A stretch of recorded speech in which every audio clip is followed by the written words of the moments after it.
always some nonsense that comes out of this. And it all starts with a badly timed and honestly, disgustingly distasteful jokes. Broke the record for the most expensive haircut and the least educational university. So congratulations to you.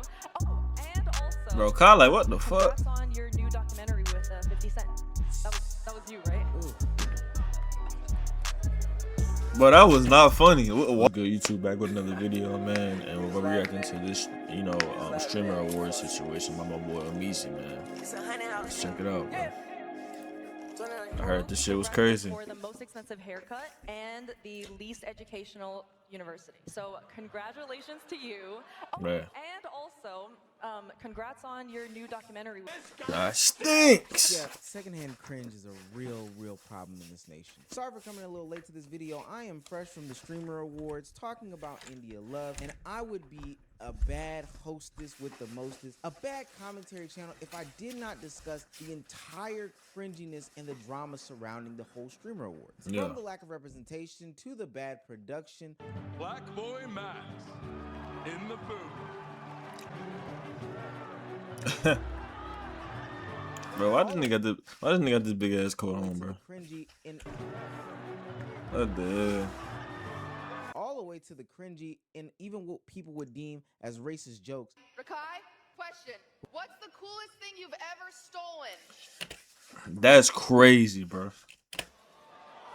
Like, why would she say that? If you haven't already, make sure you hit that subscribe button. It goes a long way for the channel. Now, back to the video. The Streamer Awards is put on by streamer QT Cinderella, somebody who is a figurehead in the community. She's also the wife of Ludwig, one of the more popular streamers in the world. And the purpose of this event is to get together and recognize the community at large. Yeah. And this is supposed to be put on by the community for the community. While there are some ups in quality, ups in sponsorships, I mean, this was a total black tie event that I can honestly applaud from a production standpoint. There's always some nonsense that comes out of this. And it all starts with a badly timed and honestly, disgustingly distasteful jokes. Broke the record for the most expensive haircut and the least educational university. So congratulations to you. Oh, and also, Bro, Kyle, like, what the fuck? congrats on your new documentary with 50 Cent. That was you, right? Ooh. But that was not funny. What? What are they trying to like push here? Telling Rakai, what have you stole? Like, what? Oh, well, actually, I can't even say that. I just thought about that because he did steal from that store. We reacted to that. Nah, I can't even. I forgot about that. I ain't gonna lie. Nah, Rakai deserved that. I ain't gonna lie. Rakai did deserve that. If you all gonna be on the mic, now turn this mic, now turn this shit on. Turn this shit on. If you all gonna be on the mic making jokes, at least let it be funny. If you all gonna be on the mic making Boy, Meat Riding kind of get that collab. jokes, at least let it be funny. I'm not gonna lie, you feel me, fan? I get it. I know y'all doing comedy roast. That's part of award shows. But damn, bro, compare bro to the Diddler Live. Like, damn, to the Diddler Live saying his university, no education. Damn. That's crazy. My personal opinion, I think Tyler a real ass nigga. Normally at award shows, there's a little bit of tongue-in-cheek, joshing on people, type of nature and energy that comes with hosting the gig. No matter if that's the main host or the host that just kind of fill in of the different slots. But there's a couple things to note in these conversations, specifically when it comes to the Streamer Award. Now, this isn't the first time any award show has been criticized about the distasteful nature of said jokes being said at the award show. In 2024, comedian Joe Coy got backlash for his jokes about Taylor Swift at the Golden Globes. And as recently as 2025, Trevor Noah, another comedian, got backlash for his illegal immigration jokes when he was hosting an award show. Now, the fundamental difference between those award shows and the Streamer Award shows is those award shows have a writer's room that sets jokes. These are full of comedians, full of professional writers, etc., putting these things together and then kind of taking some sort of stances, but supposed to be in a tasteful way. Now, even though they fell flat, it was in a writer's room with, a bunch of different people, and I would say not necessarily any targeted attacks. But from the outside looking in on these Streamer Awards jokes, these are individuals from one side of the internet, the Pogger side, aka the whiter side of the internet, doing a bunch of targeted jokes to the WL side, the blacker side of the internet. Rakai, question. Yo. What's the coolest thing you've ever stolen? Like, you see, if I didn't see that clip of Rakai giving that lady them flowers that we reacted to, you know what I'm saying, I would be like, nah, what the fuck? But Rakai do be stealing, so I can't even say that. But if you was somebody who didn't steal, I'd be like, that's racist as hell. Cause why? What's your basis on even saying that? You know what I'm saying? Don't answer it. The test is the test, Rakai. Have you learned nothing? Don't answer it. Don't answer it. Take his mic. Take his mic. What? Yeah, no. He's learned his lesson. He's not allowed to answer that. All right, extra. That's corny. It is corny though. Like nobody like. Yeah. Like what the facts. The internet took note about the multiple situations that happened during this stream where it seemed as though QT Cinderella, somebody who sits on the Pogger side of the streaming community, was sending targeted jokes and roasts to the WL side, the blacker side of streaming. Hell, even that production issue that I mentioned earlier where Deshae Frost was confused for Blackboy Max was only done to black streamers as opposed to any of the white streamers that were also in attendance. Now, I will remind you all that the nature of the award shows is the fact that there is some sort of roasting or ribbing elements to it. But again, there is a level of professionalism that also goes along with it. So basically, my logic tells me that they were trying to, I guess it's supposed to be a roast, but I don't think niggas understand that it was, but see, I don't think that was communicated either. So I guess like the audience, I guess it's supposed to be a roast. Like it's supposed to be. Bro, that nigga room is fire, bro. What the fuck? I don't watch Phantom like that. Like, I know who he is, but I don't watch him like that. But his room fire. I ain't gonna lie. It's a bad I'm trying to have my shit like that one day. I ain't gonna lie. I think it probably would have been funnier if the documentary oh my god, the documentary didn't release. Cause it's like if a nigga said like a Jeffrey Dahmer joke or some shit, right? So it's L joke, and it might, if anything, it also might be L timing, right? Now, I will say there's a subsection of people that did not feel as if this was disrespectful. And I do think this brings me to my larger point in this conversation. But there were some that said, yo, if you are a streamer and you can't understand this, you don't need to be in the game. Stupid. These people are stupid. These people are stupid. They can't take jokes, man. They're streamers, okay? But it's just funny as hell how whenever it comes to us, we gotta just take that shit. Like y'all don't know how to take jokes, but then they never do it to y'all though. Like to any other streamer, like that wasn't black. Y'all didn't say anything else. Like what? Streamers, get out of the streaming space if you can't handle it. Oh my god. Horrible take, bro. They were literally saying shit that was not funny. Like what? We're trying to pick on black people. I mean, roast us every day, and these young kids can't take a goddamn joke. That is streamers should be the biggest people. I mean, we should be able to take the jokes the most because we bad take. Every it was a bad take, horrible take. Joke, get the out of here, you loser. This is a horrible take, bro. You loser. If you're gonna be crying because I called you a loser for that, get out of my face. For one, the people that were delivering jokes to one another are usually a part of their community. If your community roasts you, you roast your community back. If I'm in AMP and I roast across the board to another AMP member, Clover Boys roast to another Clover Boys member, FaZe roast to another FaZe member, that's a whole different conversation than somebody that sits totally across the aisle in the whole entire streaming community from me. Like, it's just a different concept. And two, there is an underlying racial issue in the WL Hoggers streaming community that just kind of gets swept underneath the rug. And in an opportunity in which a bunch of people can get together that don't normally work together, you know, they're peers in the industry but not really friends, it kind of gets highlighted. There's a clear-cut disconnect between what is appropriate, what's inappropriate, what's even a part of your community, what's a part of this, what's a part of that. And it didn't just show up in the awards, who won. It showed up in the nominations. It showed up in the jokes. It shows up every time this happens. The Streamer Awards this year and Cutie Cinderella's racist jokes are basically just the symptom of a collapsing society that no longer has a social baseline on how adults are supposed to behave. Grown 30-year-olds that have regressed so much in social cues to the point that they cannot recognize that microaggressive friendly roast dynamics is not going to work in a room full of strangers. Facts. Are your peers. It's not that racist jokes are suddenly funny, it's just that streaming and our digital environment has completely eroded our social cues over time just because of how much we've rewarded shock value. Facts. It's also just insanely weird and regressive behavior. Like, bro, you made one joke, like nobody laughed that, you know, that was even receiving it. They wasn't taking it in a good way, so why keep doing it? You know what I'm saying? And then it's just weird. Like, she could have said anything else. She's talking about Rakai. Why did you steal? Like, granted, he do be stealing stuff, but You know that shit racially motivated, bro.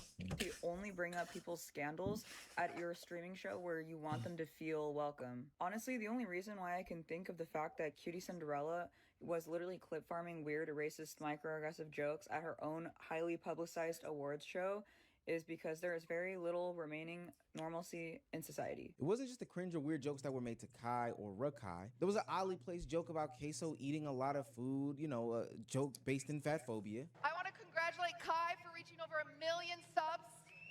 Incredible.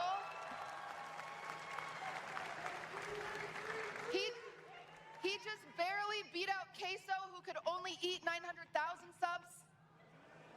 Yeah. And then there was this weird interaction. She's with making Facebook horrible where jokes, I man. don't know if she was trying to get a joke off or just get her shit off, but nothing about what she said landed at all. Table! Woo! Or was it misogynistic? I don't remember. Jason, Sakura, the internet's favorite couple, hi, and their short gay son, Ron. If you go back and listen to every single one of those clips, you'll notice a strange lack of audio after any of these jokes are being said. Yes. Nobody in the room thought it was funny. No, Everyone nobody's went laughing, silent and they keep trying to do it. highlighted the divide that exists between the streaming world. Now, I don't want to act like the people that put on the award show were the only ones that were cringe the entire night.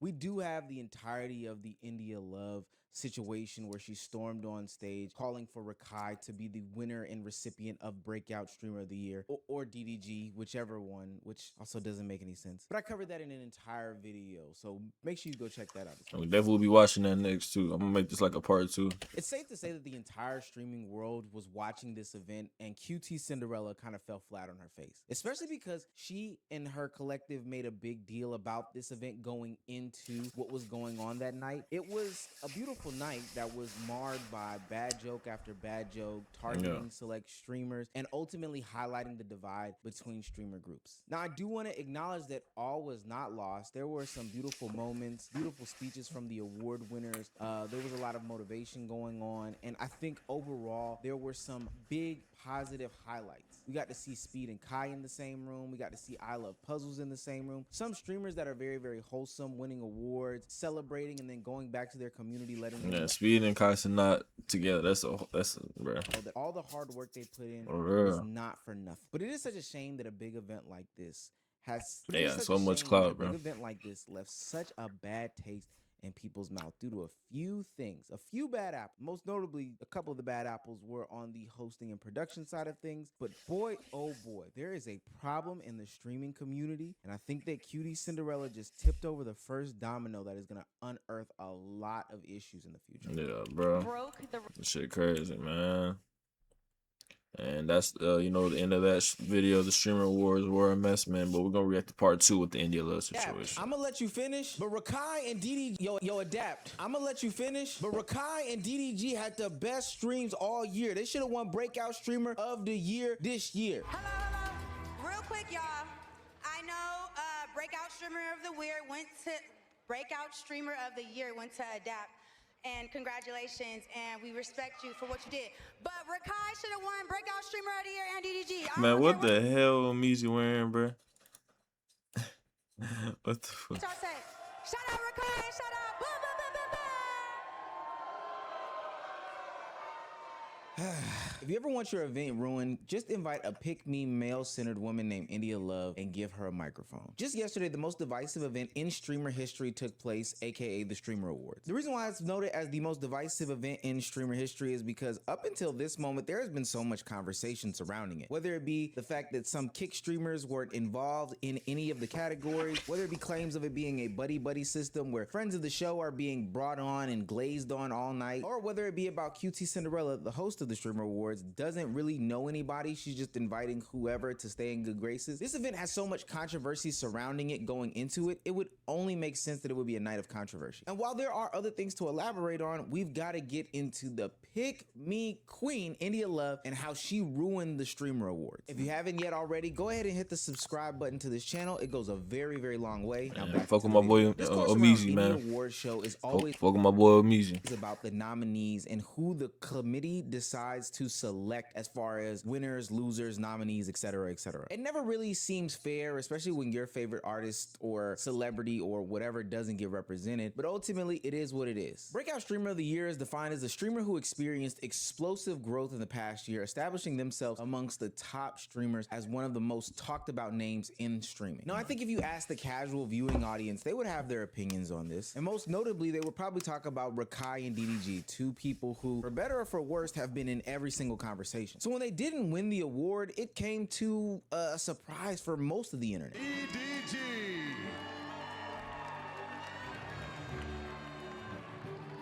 Vanilla Mace.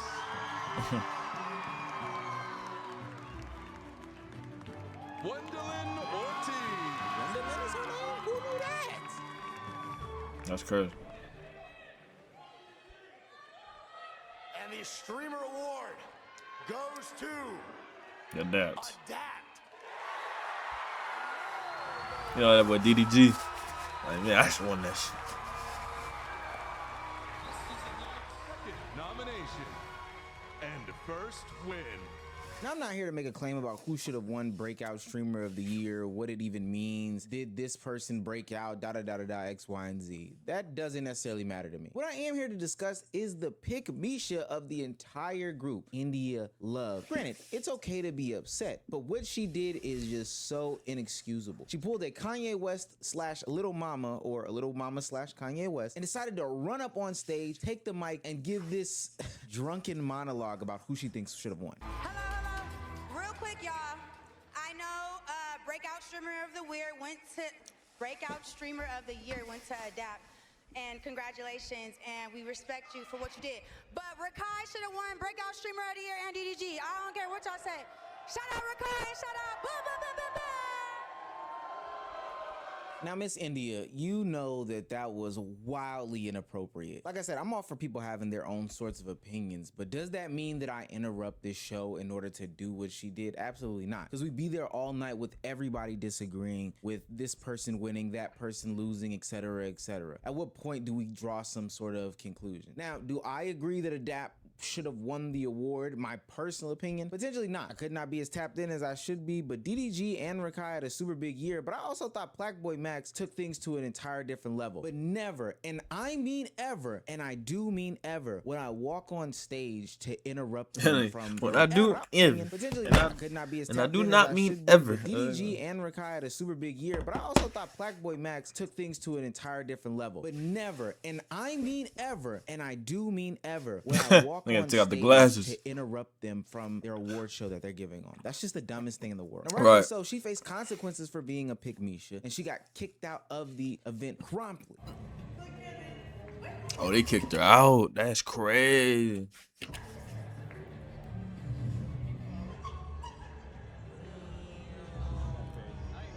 And not to be on some Karen or any sort of police timing, but yeah, no, you should have been kicked out. I'm glad they took swift measures because they put a lot of effort and energy into this. But that's just the start of the conversation. What happens after that was so baffling to me, but it also lines up with who India Love is. As she's backstage or at some sort of after party having these conversations with these different streamers, it almost seems as though she doesn't realize what she's done and is just living in this moment of whether it be ignorance or still happy about the life that she's living, etc., etc. Now, I seen that shit you did at the Rakai DDG shit. I'm like, the Rakai DDG shit, I'm like, oh shit. When we went up to the stage, I'm like, Oh, you forgot you already. a shot for real for that? As soon as I sat down, I said, excuse me, you gotta go. Like that with my arm. I said, wait. Yes, like you don't even take any of those sisters. No, but honestly, like when I see Rakai, I didn't like how he was sitting. Yeah. Like, that nigga ran 2025. No cap, not like that, but like, he should have been like more like, man, fuck this shit. But I didn't like how he was feeling, so I'm like, nah, everybody got go. That nigga should have won. Look at him, easy. Mind you, she's 35. India, you're a grown woman. Wait, how? Whoa. How old is India Love? She's 35. Ain't no way, bro. Ain't no way, bro. Ain't no way, bro. Ain't no way, bro. Ain't no way, bro.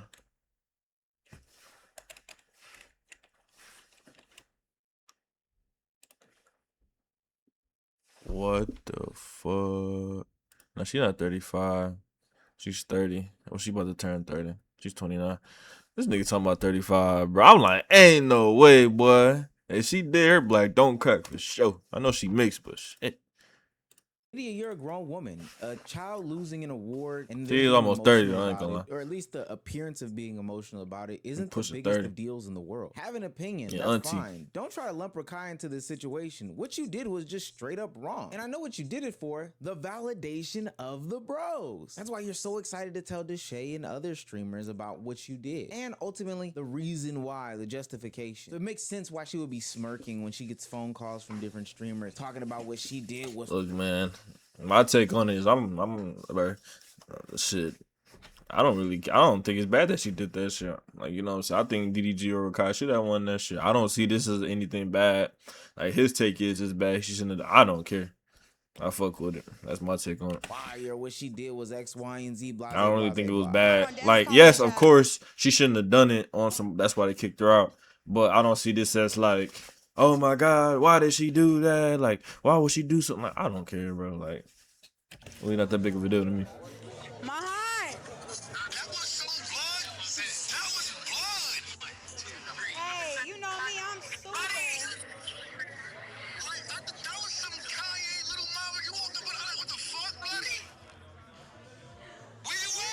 What needed to happen needed to happen. I was gonna make it happen regardless.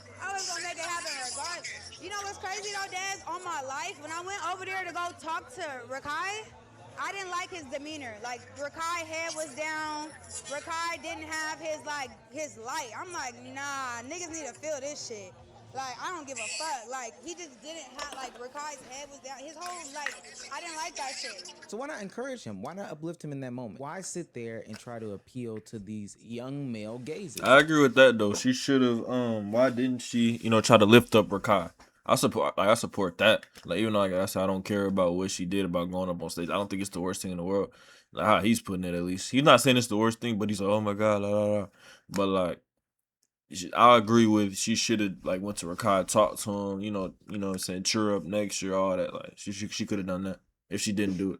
She is getting some sort of backlash from this situation. It is coming from a lot of the FaZe members, especially the loudest and the proudest of them. But ultimately, they on the right side of history, because what FaZe Kason says in this situation is exactly how India Love would feel if anybody did this to her. FaZe Kason says, no class, just beyond unnecessary and weird. A commenter says, I mean, Rakai deserved it, completely robbed. Kason responds with, whether whoever deserved it or not, you can't justify that. Beyond unnecessary and disrespectful. And put some respect on Adap's name. He had an insane year and definitely deserved all the love he got. If there was a biggest pick me of the year award and India Love won it, and somebody ran up on stage and said that, oh no, Nina Lynn was the biggest pick me of the year, India Love would be pissed off about it. You can feel the way you feel. Communicate that to your I don't think she would give a shit. I wouldn't give a shit either. I'd be like, all right, audience. That's how they community. feel. Have that on your stream, but the way you went about it was very, very childish. I feel bad for Rakai.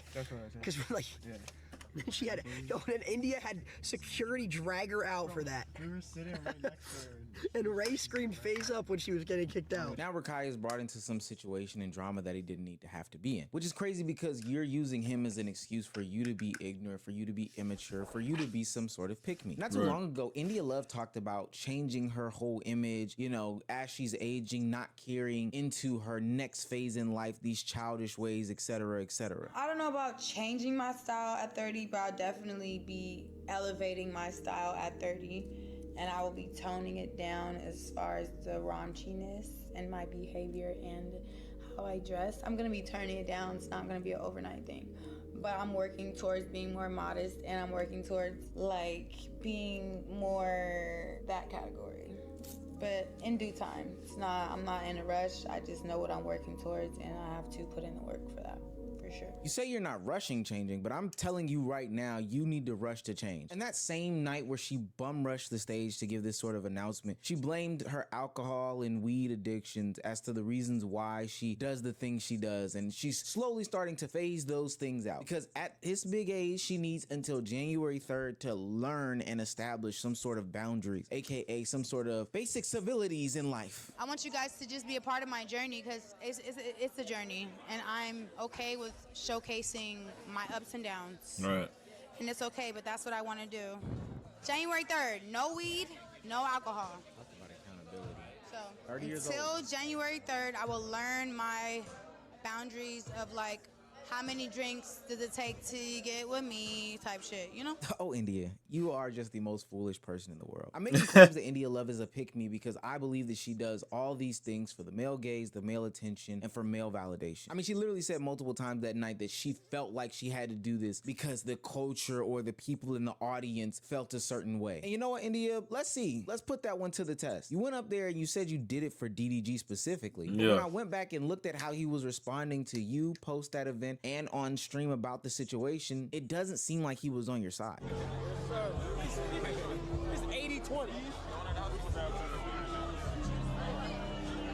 Yeah, you met him before, but he was asking about you. Yeah, man. Yo, yeah. You cool? Yeah.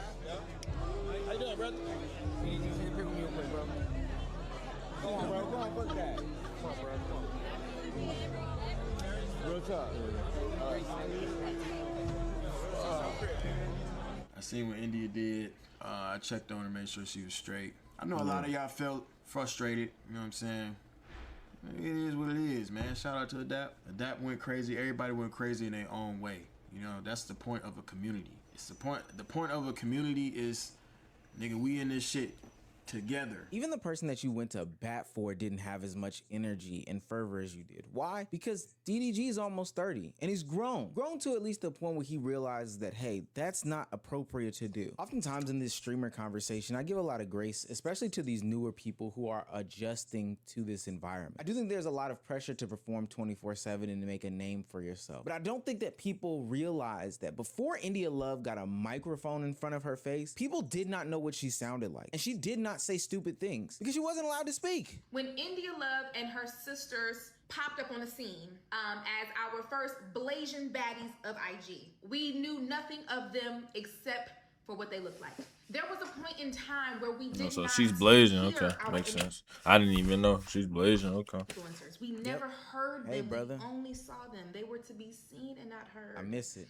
To watch her on this stream speak honestly was so jarring for me because she was always almost a figment of my imagination, just a picture. She was always just a picture to me. Seeing her in 3D walking around with a BBL now added, it's just, it was so That's interesting. crazy. I'm like, wow, you're real. And it seems like every opportunity that she's been given a mic, she has literally just embarrassed herself in an attempt to validate herself in front of men who ultimately will not pick her. The stuff she says might sound good in a vacuum, but when you put the caveat on it that she's like 30 for real. She's like 29 in 11 months. She'll be 30 really, really soon. But if you just heard her speak, didn't know her voice, closed your eyes, you would think that this is some sort of 17-year-old. India has some really bad and embarrassing tape. You know what my motto is? There's a bitch that turns 18 every day, okay? So you need to be on your shit. And I'm not finna be the bitch that used to be the cool bitch. No, I'm gonna always be the cool bitch forever and ever and ever.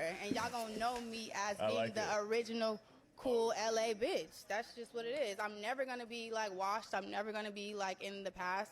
I'm always gonna be like the one. Like I'm the blueprint. Like I know y'all know that. And let's also not forget about how mean she was at DDG's Are You My Ball love show earlier this year, basically ruining the show by a lot of people's accords by being mean to some of the nicest individuals who are literally just there to play the game. Are you so shocked?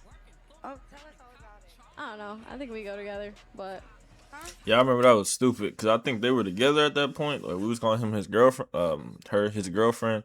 But it's like, why would you have a dating show for girls that are competing with you and then bring your girlfriend on the show? That's stupid. That's like so counterproductive to what you trying to do. And you see how she was acting. Like, why would you put your like? I think we go together. She needs to stay off of the show, bro. Keep her at home, my nigga. I think we. Like go we all together. know this ain't real. Oh, it's over with now. Can I have the ring? I don't think y'all go together. It's not really a chance anymore. But thank you. That's God bless you, crazy. and you look beautiful. All right. We appreciate your time. I don't know why DDG had her on. That shit was stupid. So weird. I honestly don't think that this is the lane for India Love. Specifically because I know the trajectory of being a pick-me around all these guys, well, hell, any guys, and what happens to you in your career. When she said she was the blueprint, she was absolutely correct. For a specific generation, she is the blueprint as to how to be a pick-me in this industry, how to go through a bunch of guys in this industry, but ultimately be 29 facing 30. And not saying that age is this super big deal, but specifically speaking, because she has stated these goals about being married, I think it is really relevant. Like, I really desire like my own family and to be a wife and to have a home and to be like the best mom and the best family member to my entire family. And once you desire something, it's on you to make that shift in your behavior and in your circumstances and in your self-discipline. So that's what I've really been working on these last couple months. India, you can have those desires all that you want, but you're not walking in the steps in order to get that done. We can look at all of the historic pick-me's and where it's gotten them. Ultimately, what's gonna happen is that your card is going to expire. You talk about how you're essentially competing with these 17-year-olds. Well, I'm gonna let you know, India, the men that you're trying to impress are also 17, 18, 19, 20, 21 years old. So guess what's gonna happen eventually? You're not going to be the it girl. It just is what it is. And people are gonna stop returning your phone calls and entertaining you because you just seem like the annoying older woman in the room. Wait, India Love with the 10 gifted? I ain't gonna lie, India Love, me and her haven't been locked in since Streamer U. Appreciate you, India. W India. Not saying that it's completely cooked for you. Hell, Drea Michelle had a baby by a 23-year-old Bro. who was 43. So there's always a chance. But I'm This telling world you is right crazy, now, man. this pick It just me epidemic has got to stop. Ooh, And the leader boy. of the community is ruining event after event every time somebody gives them a mic. India Love, please, for the love of God, we do not want to carry you over into the streaming community and the streaming verse in 2026. Right. Let's leave you right here with this crazy ass incident. All right, man. That was the end of the part 2 of the Streamer Awards, man. Yeah, that shit was crazy, bro. A lot going on, the India Love situation, and them people making them borderline racist, just stupid ass jokes, man. But all in all, I'm glad Kai won something. You know, he really deserved that shit. My boy been going crazy though. But you know, if y'all enjoyed that video, man, please like, comment, and subscribe, man. Appreciate y'all. Thank y'all. Remember, emotion over emotion. I'm out.